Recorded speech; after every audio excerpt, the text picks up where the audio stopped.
Our means of communication are more extensive than ever. The push of a button puts us in touch with hundreds or even thousands of people all over the globe. We not only communicate in text, but increasingly in images too. Emojis are now used by 2.9 billion people. 212 countries use the emoji keyboard. If you were to call emojis a language, it would now be the single most used language in the world. We digitally kiss and smile, but also show our sadness or express our support. And I think we can best describe emoji as the body language of the digital age. It is not just an emoji, it is an icon for a group of people who are finding their voice. I mean, if you believe emoji is an emerging world language, it shouldn't be decided upon by a bunch of predominantly white, predominantly male, predominantly American text encoding engineers in California. It seems innocent, almost trivial even, but there's a whole world behind these emojis that is mostly unknown to the public. Where do emojis come from? Who decides what icons we use universally? Is this just the beginning? The prehistoric age of a new form of communication? Are these emojis the cave paintings of the digital era? This is Backlight. Welcome to the world behind your keyboard.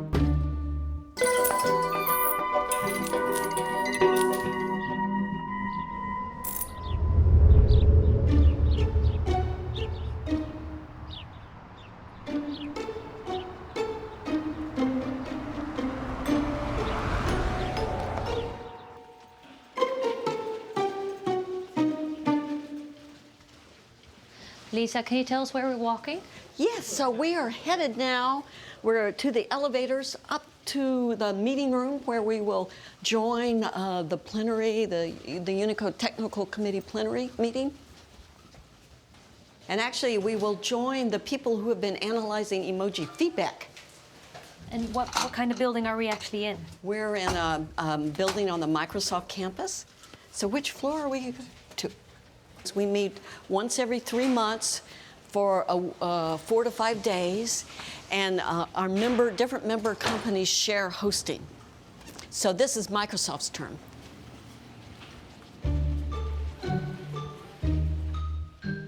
The Unicode Consortium controls our emoji keyboards.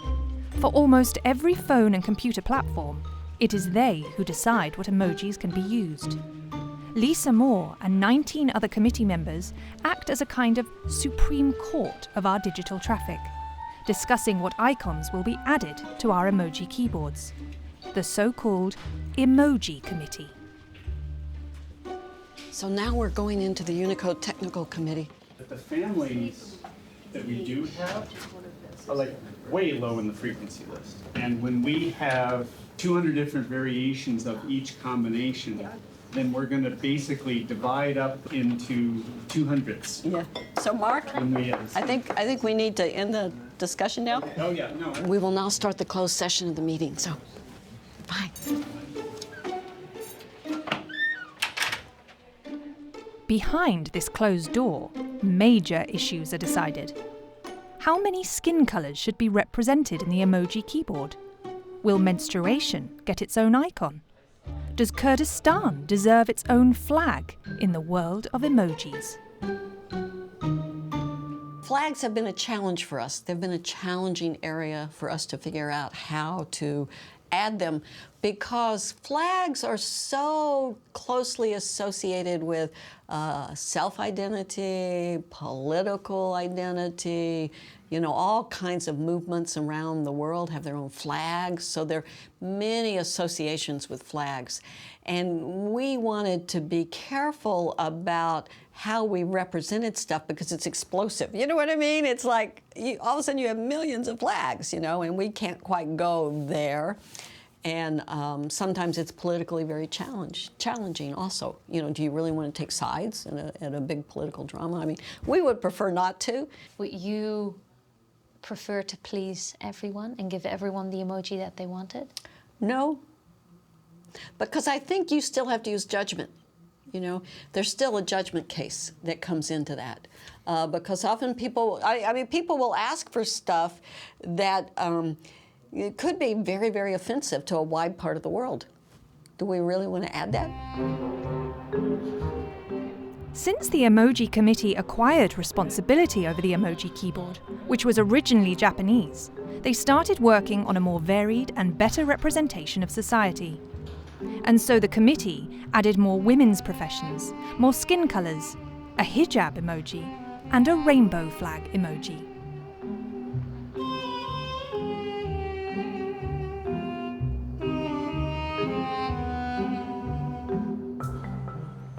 One committee that decides which emojis we're allowed to use, on every device and every platform.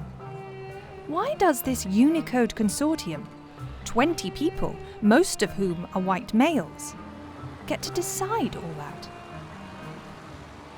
The Unicode Consortium has been around since the early 1990s. It's an industry organization that is responsible for the standard way that all computers and all phones, everything that's electronic, deals with text. So the writing system for English, for Dutch, for German, for Chinese, for Japanese, for esoteric languages, all goes through Unicode. So should we see it as sort of the plumbers of the internet? Calling it the plumbers is actually probably not that inaccurate. It's deep down. If you think of a computer system as having layers, users interface up here, but there are many, many, many layers, and Unicode does sit very close to practically the bottom. Every operating system ultimately is written in a programming language. That programming language uses text.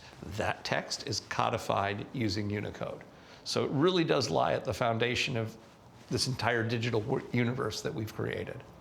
You may remember years ago, you got a text message and there would be a little empty box. You know, like, what's that? And the answer is exactly. The computer doesn't know what that is. It received a code it didn't know how to interpret. And so your friend may have sent you a smiley face, but all you got was an empty box. So Unicode decided, okay, we'll take on the job of standardizing emoji. But there's a catch. Well, if you want to encode Mongolian, what do? You get on a plane, you go to Mongolia, and you meet with the people who know how to write the language. There's experts that you can consult, and then you're not making any decision. All you're deciding is what codes to assign to a character set that already exists. But that's not the case with emoji. There is no dictionary. There's no reference. There's no set of experts. So we had to develop a different process for standardizing emoji, and we opted one that was open to the public. Greg Welch is on the Unicode board for Intel. The other board members are also representatives of the big tech businesses like Apple, Google, Huawei, Facebook, and Microsoft. Companies that are normally competitors now gather around the table together for Unicode. Their job is to make sure all devices around the world can communicate with each other in codes mutually agreed upon, and thus also emojis. Keith Winstein is a computer scientist at Stanford University. One of his interests is the codes behind the colourful icons. This is the first edition of Unicode, 1990. There it is, first edition. Red heart is there, 1990. And the smiley face is also here, I think. The Unicode Consortium it's essentially it's a coalition of the world's biggest technology companies. The major influences are Apple and Google and companies like that. And they have been publishing this book, since 1990, the Unicode Standard.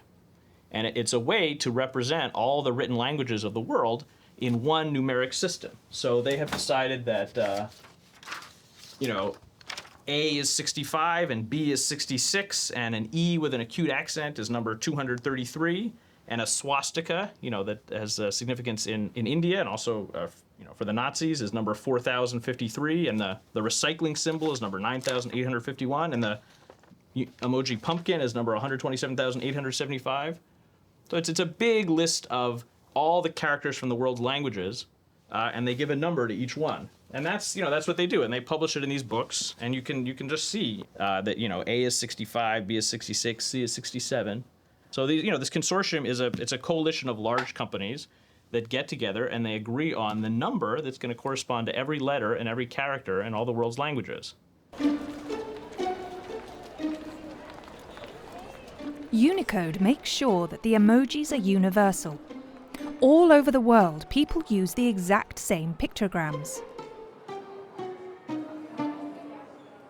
Does this mean we're developing a new universal language across all borders and cultural differences? So 92% of the world's internet users, 3.2 billion people, so 92% of 3.2 billion are regularly using emojis. That is powerful. It's more powerful in terms of its reach than English, which is purportedly the global lingua franca in linguistic terms. The reach of English is probably around 1.5 billion people. Emoji reaches far more than that. Vivian Evans sees emojis as our digital body language. It's the start of a revolution for our communication, allowing us to get better and better at translating our emotions online.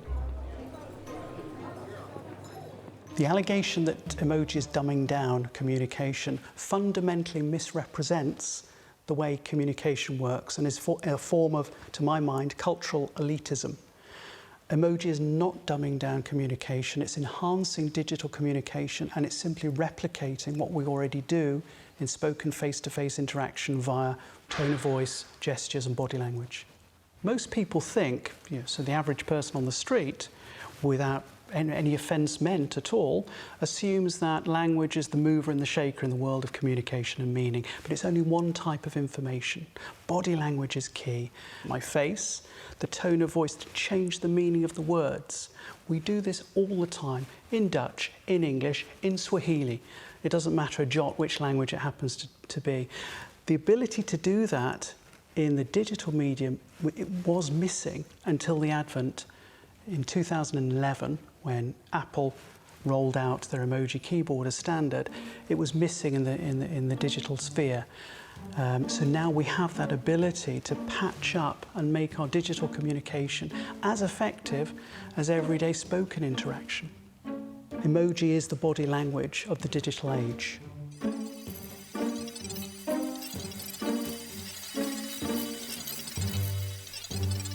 More than 7 billion emojis are sent every day. Instagram states that more than half of the communication on its platform consists solely of emojis, and 72% of young people find it easier to express their feelings in emojis than in words. The emoji keyboard now has 3,000 emojis. But is that enough? So, here's the tea. The trans flag is one of the most requested emojis. But what are we given? A lobster, some bricks, and a whole ton of bullshit. I think I just got very annoyed that I had no way of saying, of celebrate, of sort of saying trans pride, or the Trans Day of Remembrance, or we are here, or, I had no sort of little symbol. I wanted to put a kind of love heart at the end of everything. I could put a rainbow of hearts, I can put a rainbow, and I can put a rainbow flag, all of which are the same thing. They're all ways of representing the fact that I'm queer, but I'm very proud of that.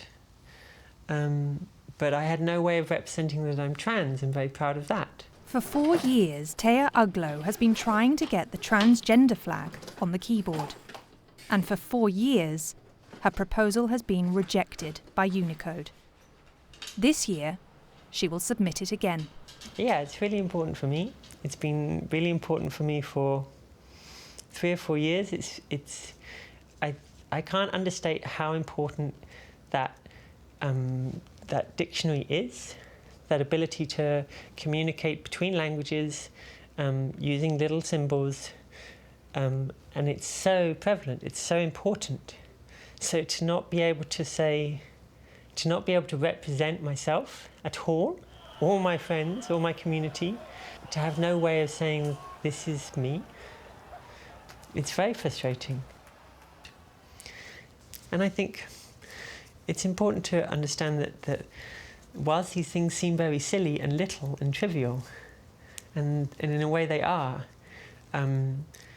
it's an enormous responsibility to be making those decisions and creating this language. Unicode adds no more than about 60 new emojis per year. Once an emoji has been added, it can never be removed. Although Unicode reigns supreme over the keyboard, they call themselves a democratic consortium because they are open to the voice of the people. They're picking a list of pictures that they think are the important concepts in humanity, and they've been given a limit of 60 or 70 new ones a year. And that limit comes from the marketing department of Apple Computer. You know, one of the world's biggest corporations has decided how many concepts they're going to allow to be added per year.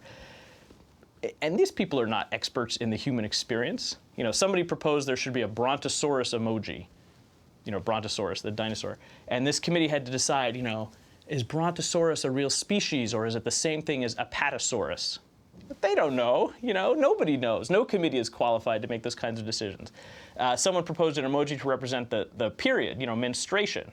And the committee had to decide, you know, is this a sufficiently important concept? You know, is menstruation important enough that it deserves one of the 60 new pictograms that we will create this year? I mean, no committee of people sitting in California should be making these judgments for the world. And the question of what concepts are given approval by this International Standards Committee. I mean, this is, the Unicode standard is a standard of the International Organization for Standardization. So telling people that, you know, Tyrannosaurus rex will be one in this list and menstruation will not be, I think there is some meaning to this decision of giving some concepts a status and other concepts not. And why? Well, I think the decision of which pictures are on our cell phone keyboards matters to a lot of people. You know, hundreds of millions of people use cell phones to communicate, and they you know, for better or for worse, they use these emoji to express their thoughts and their emotions. And so the question of who can choose which thoughts are most readily accessible is an important question. Please join me in telling Unicode that we want an after emoji.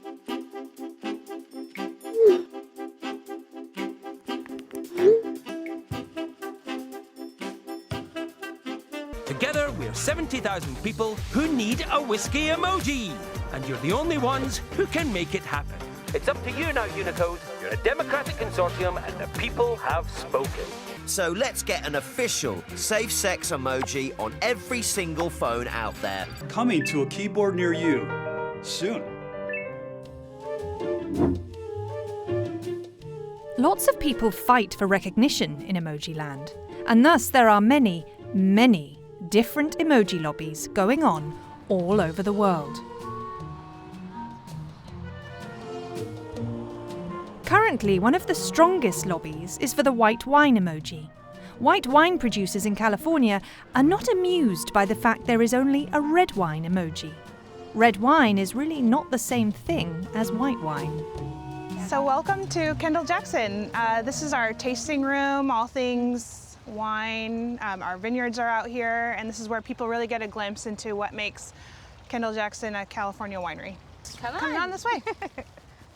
So this is where people get to try our lovely wines, many of them which are Chardonnay, white wine of course. And here's our lovely 6-foot bottle, Chardonnay. And we do have some fun with the white wine emoji. We have some shirts and little informational postcards. Because I think it's pretty exciting for folks here in wine country to show that we're actually campaigning for the white wine emoji. We see a lot on social media channels that people just feel like it's either incorrectly, they're not allowed to communicate correctly if they're having a glass of white wine or they want to meet up with a girlfriend for white wine at the pool, or their favorite varietal is Chardonnay, then they cannot communicate correctly. That it is a sort of a lie in using the red wine emoji. The 13 languages that are used predominantly around the world all have a way to say white wine, but the fastest growing language right now in the world is the language of emoji, and it's missing that symbol. I think you can open with that and then go into a fact. Since 6000 BC, wine has played a critical role for humanity. Yep. Give it and share it for those closest to us. Wine has a deep spiritual significance that no other food or drink possesses. It is embracing life. And today we are here to talk about how the white wine emoji can help the global wine community at large and white wine lovers help to embrace life. Ooh, I like the emotion.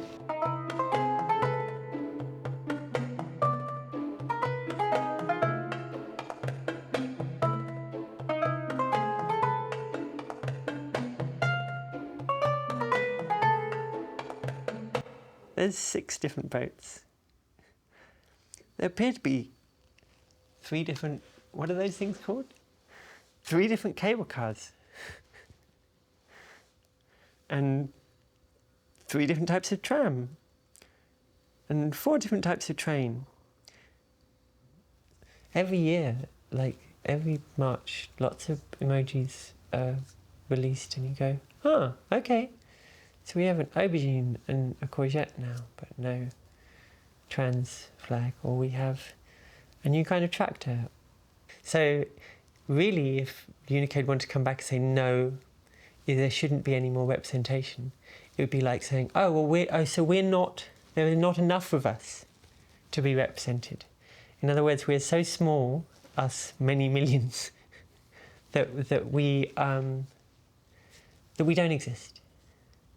When we cease to matter, we don't need a word to describe us.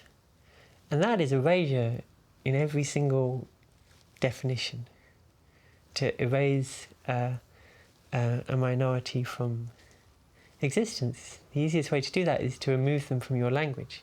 And if they don't even exist in the language to begin with, then it is a challenge for them.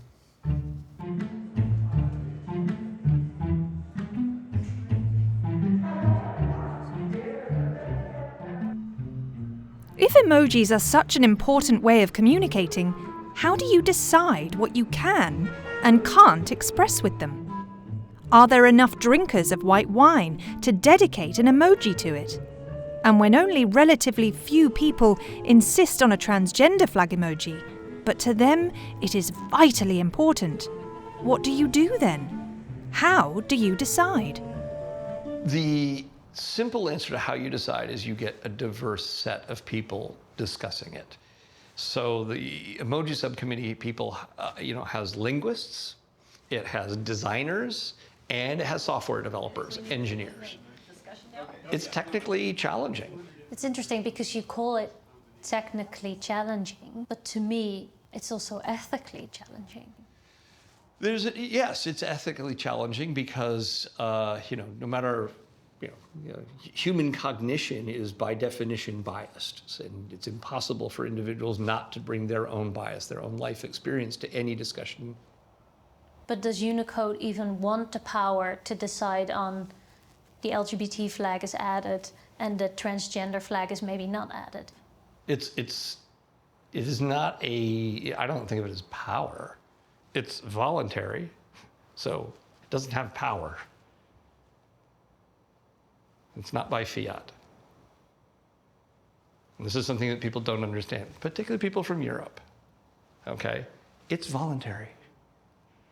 If the market doesn't reward its use, people will stop supporting it. Unfortunately, Unicode, while it is a non-profit organisation, it is populated by representatives of for-profit organisations such as Apple, such as Hawaii, such as Google, such as Microsoft. And those organisations and the representatives do answer to shareholders. So they have an economic vested interest in emoji, ultimately. So I think there is an onus on them and a responsibility, given that this is a powerful form of communication, to engage with these kinds of issues and the issue of where we draw the line to avoid potential censorship. I think that's important. You know, some people have said, well, you know, Unicode is censoring people. It's like, no, we're not. You know, in fact, if anything, you know, more people on the planet have the ability to say more things to more people than ever before in human history. In my mind, it's somebody who accuses Unicode of engaging in censorship doesn't know what the word censorship means.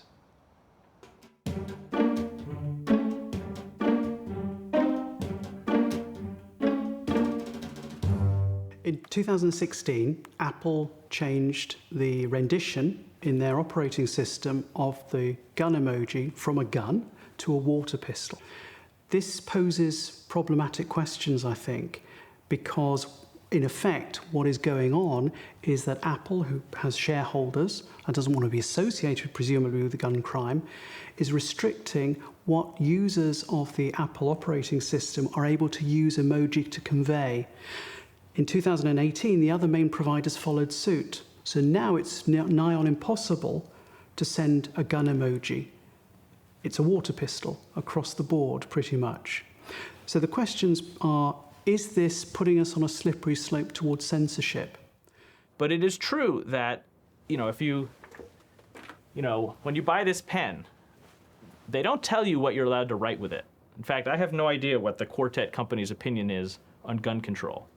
But when you buy the cell phone from Apple, you know, they really do try and nudge you in a direction of not using a gun, bullet pistol. You have to use a water pistol. And even your old messages where you tried to use a bullet pistol now get silently modified to use a water pistol.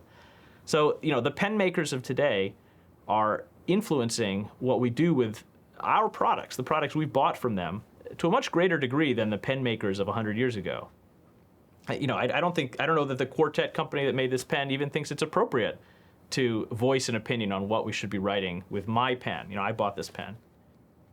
So there's a committee to decide on the Dutch language, and there's people there from the Netherlands, there's people there from Belgium, I think there's people there from, Suriname. So they're all together and they decide what should be in the Dutch language. And for France, they have a committee. There's the Académie Française, and it's learned people, and they decide what should be in the French language and which words should go in the French dictionaries. But these committees do not have the force of law. You know, if the Académie Française decides that, you know, we don't think that the word potato should be in our dictionary, people are still allowed to use the word, you know, patate, pomme de terre in French. It doesn't stop you from using the word.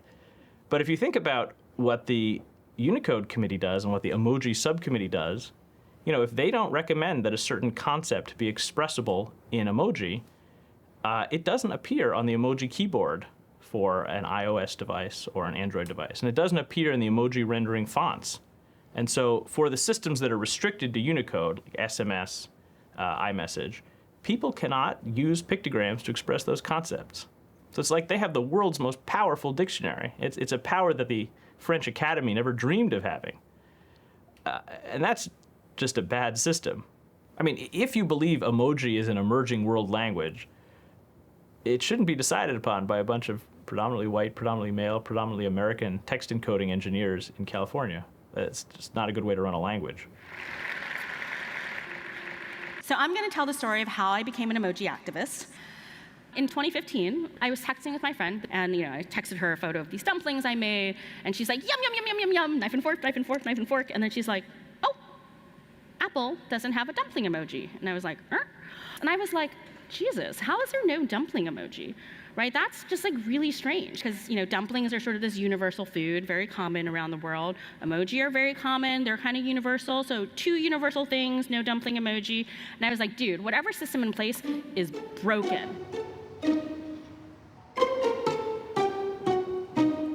You find out that it's controlled by this organization called Unicode, and it was all these large US multinational tech companies like IBM, Oracle, Google, Microsoft, Apple, Facebook, like making these decisions around emoji. And I just felt like this is wrong.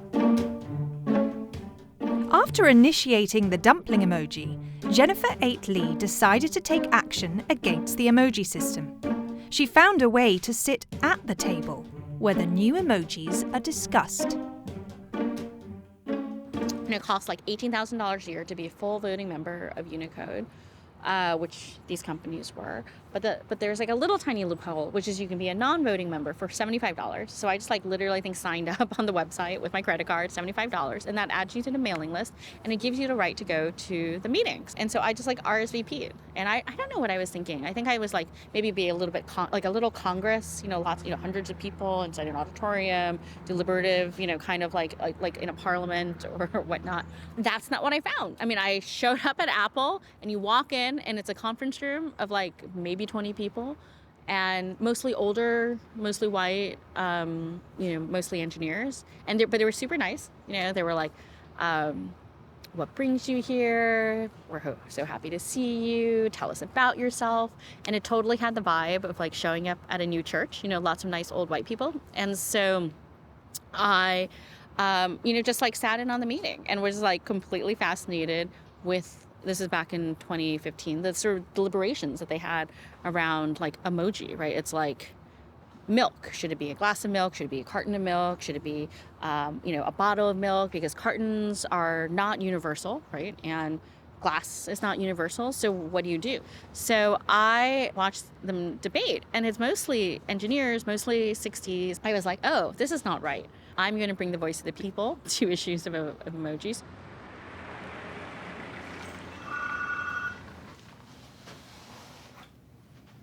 Hello? Yeah. Yeah, it's a wine delivery. The white wine lobby has flown out to Seattle, where the important meeting is held about the new emojis. It's nice that we can get wine delivered. They advocate white wine and hope to persuade a positive decision. We're in Seattle, or Bellevue, Washington, close to Seattle, Washington, next to Microsoft's campus where the vote's actually happening. So we're close to the vote, but though we won't know much, we're getting little text updates. And then at the mixer tonight, we're hopeful to bring some wines as gracious guests and maybe learn a little bit more, but I think today's the day. Obviously, there's no cameras can go into the vote, so we have actually released some courtroom sketches of our lovely white wine emoji going up in front of the Unicode members. So yeah, there we are. We can only cross our fingers at this point.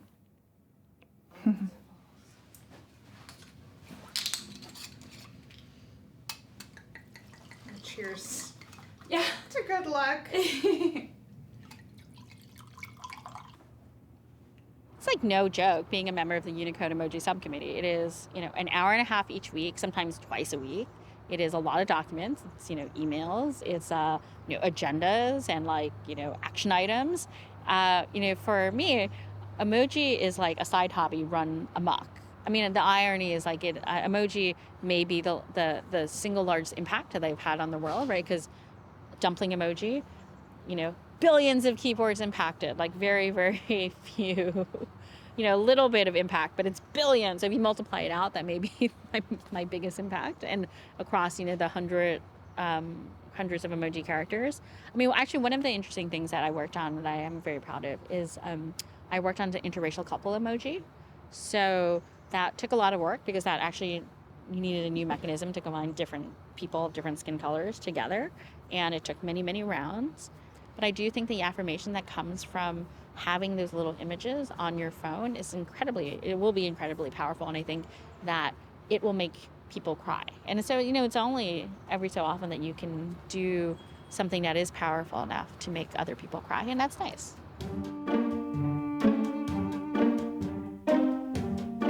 So what you find is that in a way you have these, large U.S. multinational tech companies who control most of the emoji keyboards have this kind of interesting tension. So on one side, they have to be conservative and not rile anyone up, but at the same time, they have the ability to shift the conversation, and they do, have a certain agenda. So, for example, a couple years ago, Apple decided to add gay family emojis. So you have dad, dad, kid, kid, mom, mom, kid, kid. You also have single parents, and at least with the gay family emoji, like the Russian government liked that, like not at all, and threatened to ban Apple products. I mean, like because they considered it homosexual propaganda to youth, which is illegal in Russia. I think one of the most interesting examples of where you have a tension between large U.S. multinational tech companies and a community that wants a specific emoji is with the Tibetan flag. I think a lot of large commercial entities in the United States are very afraid of how, the Chinese government will react with a Tibetan flag emoji. So I'm going to guess you're going to see that nowhere soon. But by other standards, in another world where there are not commercial interests at play, Tibetan flag probably could become an emoji. Taya Uglo is also waiting with bated breath for the decision of the Unicode Committee. The fact that it might save lives or change lives, that's a reason to keep trying. But if it doesn't happen this time, we try next time and next time and next time. Because we think it is going to certainly save more lives than a wine glass. But I hate putting things side by side like that. I really genuinely didn't think it was, I just thought it was a thing which you could just like ask. So the very first time we did it, it literally went like this. It's a kind of language. Anyway, that's not how it's done. It's a very long and complicated document with reference guides and details. And when I say that it can save lives, I lived in the closet as for a very, very long time. And I always thought that, well,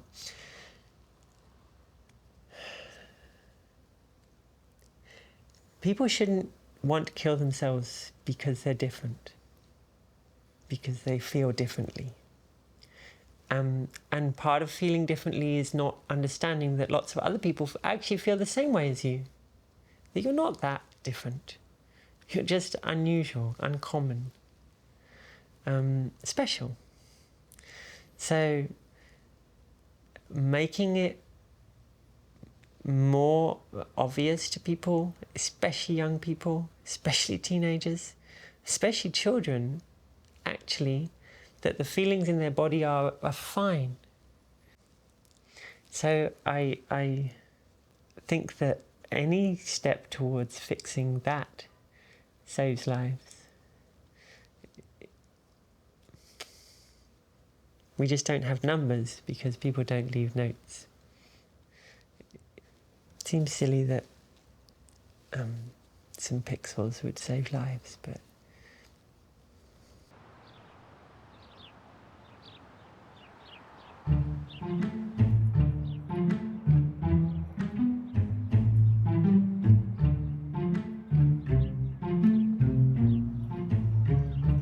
we decided to surrender the freedom for convenience, predictability, and safety. I want to be in the safe, walled garden of America online, rather than the scary Wild West of the real internet. Media critic Douglas Rushkoff describes in his book how we, as Team Human, can preserve our humanity in a world of new technology, where tech companies have supreme powers. If the world and one another, if we're scared enough, then yeah, I mean, maybe that's why they don't want to make a transgender flag, right? Because people are still scared of transgender and what that means. If transgender is accepted by the emoji universe, right? Then it means, well, what am I paying for? I thought I bought this phone and I'm paying to be safe from all those scary things, from my child not to see something like that. There's the compromise, in other words, that once you enter that world, you're compromising your freedom, you're compromising your liberty. Yeah, it's me. I've signed up to help Emojis are just the beginning. Think about Apple's Animojis, Samsung's Memojis, and Google's Playmoji. Our digital communication is getting more expressive, more visual, and more advanced. The variety of human experience will be increasingly limited to what can be monetized. The corporation has no reason to give you a way of saying something that's not going to make them money one way or another. And and Facebook and Apple and Amazon and every one of these companies has already proven they don't mean to enhance our relationships with one another. They don't mean for us to spend time with each other. They want us to spend time on their devices, addicted to them. So how can we bring ourselves to believe that these are benevolent linguists creating a language for human flourishing? If language no longer is these words that we evolved as creatures, but instead we've decided that language is something that corporations will now design for us, and we fully accept that. Well, I guess you have to think about what would it have been like if the language we use was developed by companies, that words were copywritten and patented, so that every time you used a word, now I'm using Apple's word, now I'm using Amazon's word, now I'm using their word. It's just a different proprietary understanding of the world, of information, of communication. I feel like it's more real because we're on Microsoft's campus. Right. They might just be running a little late from their meeting or something. Well, was he on? No, because he was an independent member. I just saw 2 people from Unicode there just now, so they're in here. They're around. Good morning. Good morning.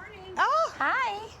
Look at your ensemble. That's so cute. Yeah, you look great. Thank you. I like it. To let you know, we have decided, we don't have anything concrete yet in terms of color and the white wine emoji, but we have decided the direction we want to go in. Yeah.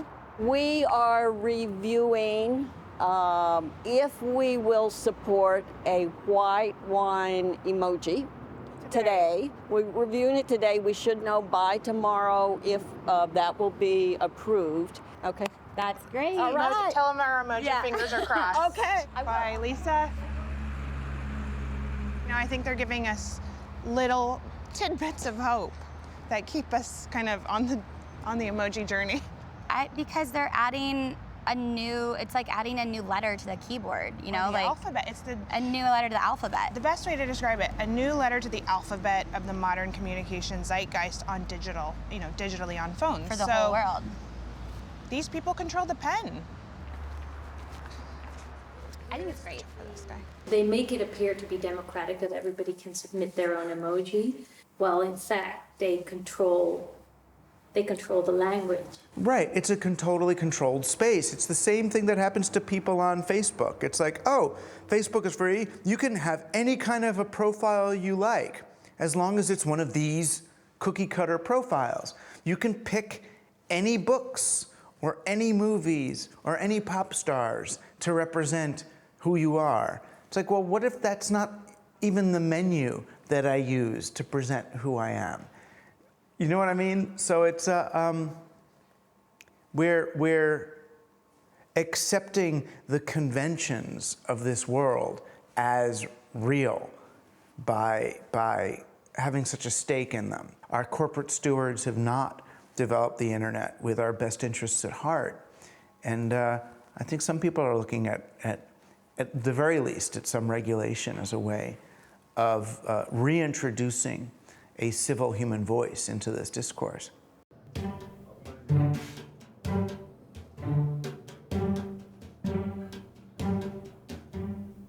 Well, it does make more sense to have somebody who doesn't have a commercial interest but has an interest for the public be the one that controls it.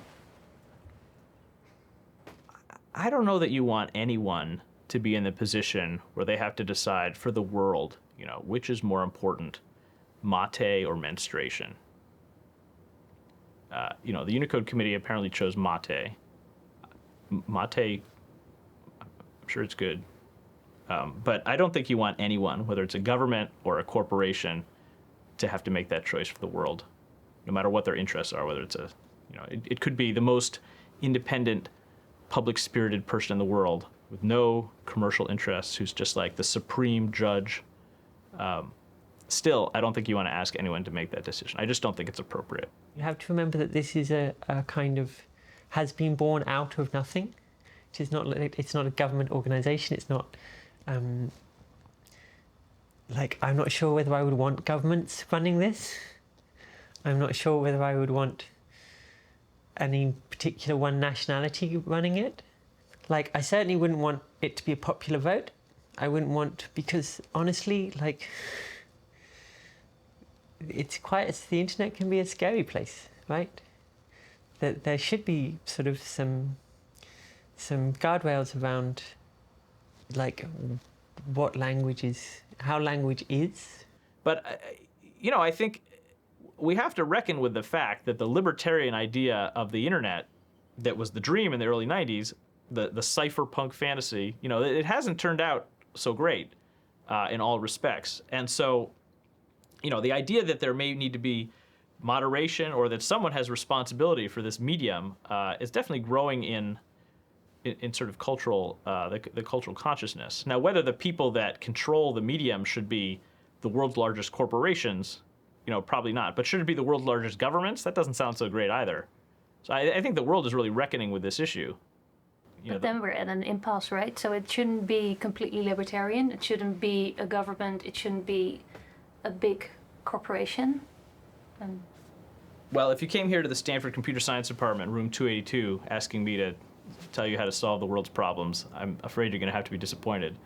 I can tell you what I think about emoji, but I can't tell you I have the solution to the question of how to regulate the exchange of ideas on this global communications medium. I think that is something that a lot of people are talking about, and ideas are flowing, but I don't think we know.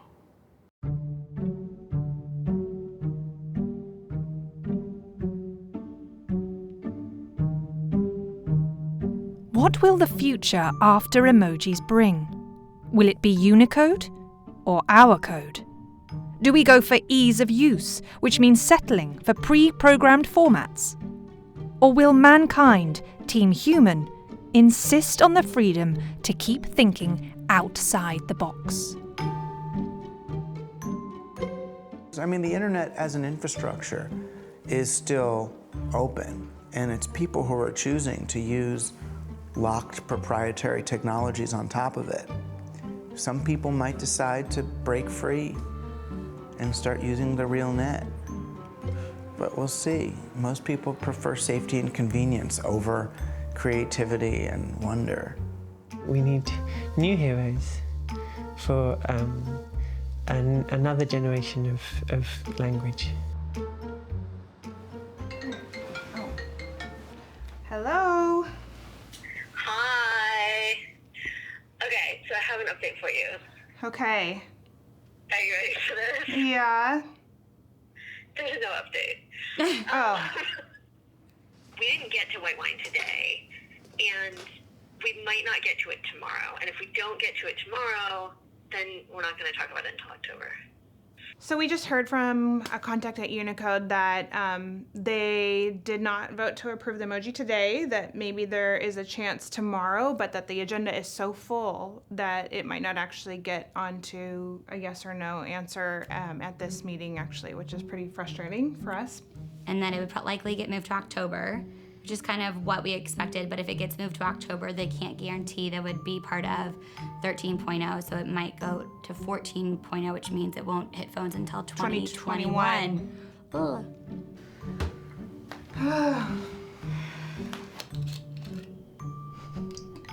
The white wine emoji has not been approved by the Unicode Consortium.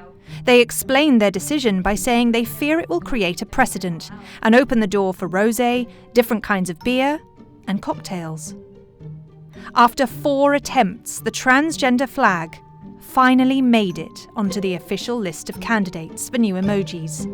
So it will be on the agenda again at the next Unicode meeting, again behind closed doors.